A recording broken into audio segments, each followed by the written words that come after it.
Because when the body of the woman is violated, it symbolizes the body of the whole nation.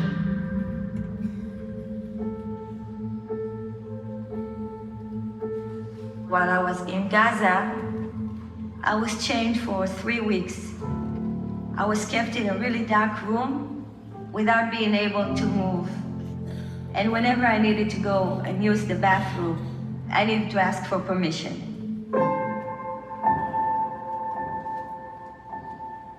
His name was Muhammad. He used to sit on the bed in front of me, wearing his shorts,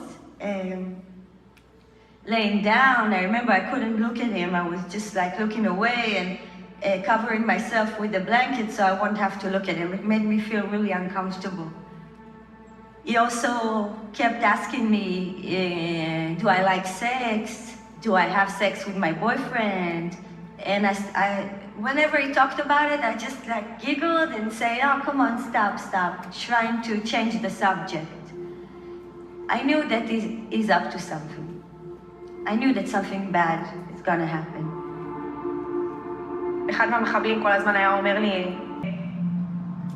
ואומר לי, בסדר, תחזרי לחדר. What was going through your mind? פחדתי ממש. כל הזמן פחדתי. היו כל כך הרבה רגעים שזה היה כמעט יותר.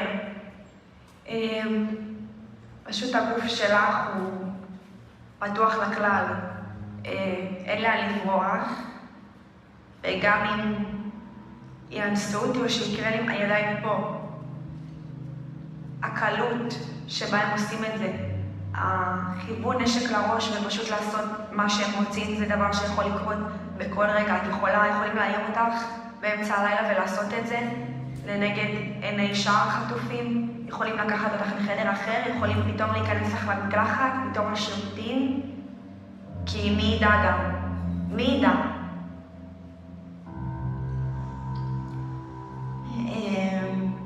So one day, Muhammad came and gave me women's sanitary pads.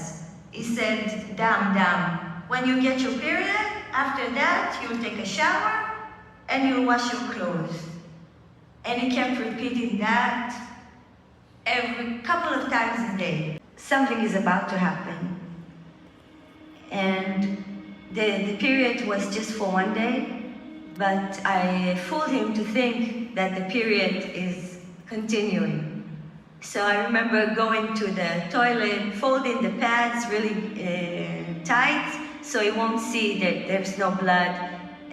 So I did it for about a week until I could not lie anymore. And he said, oh, come on, go take a shower. I told him, no, I don't want to. The water is cold. I don't want to take a shower. Please, I don't want to take a shower. And he said, no, don't worry. He untied me and took me to the kitchen and showed me a pot sitting on the stove. I remember thinking, now is the moment. What you thought about is going to happen. I bent down in the bathtub like this so I could cover myself up, taking the warm water from the pot and put it in over my head.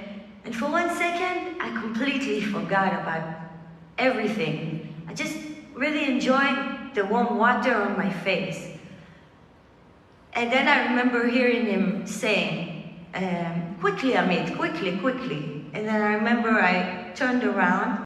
He was standing with his gun, and the gun was pointed out at me, and he was huffing and breathing heavily, and he had a face like a monster, like a beast, like this. So I stood up and held the blanket, the small blanket, to cover myself, and he came towards me and just pointed the gun really hard at my forehead, screaming at me, take it off, and punching me, until I could not hold the towel anymore. And he started touching me, and I resisted, and then he dragged me to the bedroom. And then he forced me to commit a sexual act on him. And I remember the entire time I was like thinking, Amit, okay, you knew it's gonna happen. It's really happening.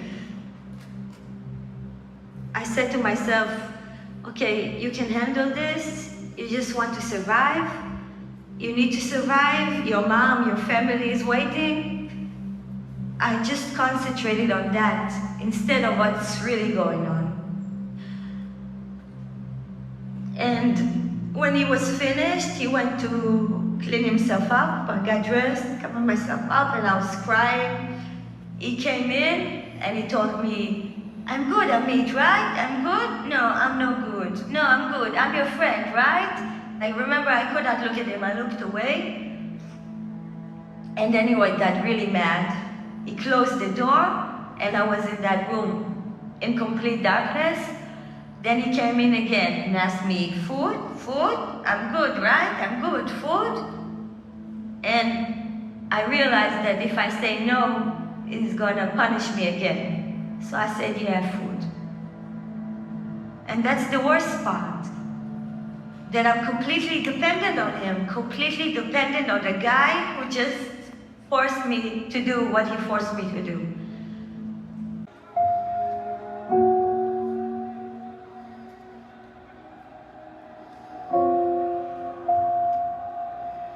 When you start hearing the stories, starting from psychological abuse, layer on top of that physical abuse, and that could be beating, and that could be branding, and Branding? What do you mean? What's branding? Branding is marking someone by burning a pattern so they would be marked.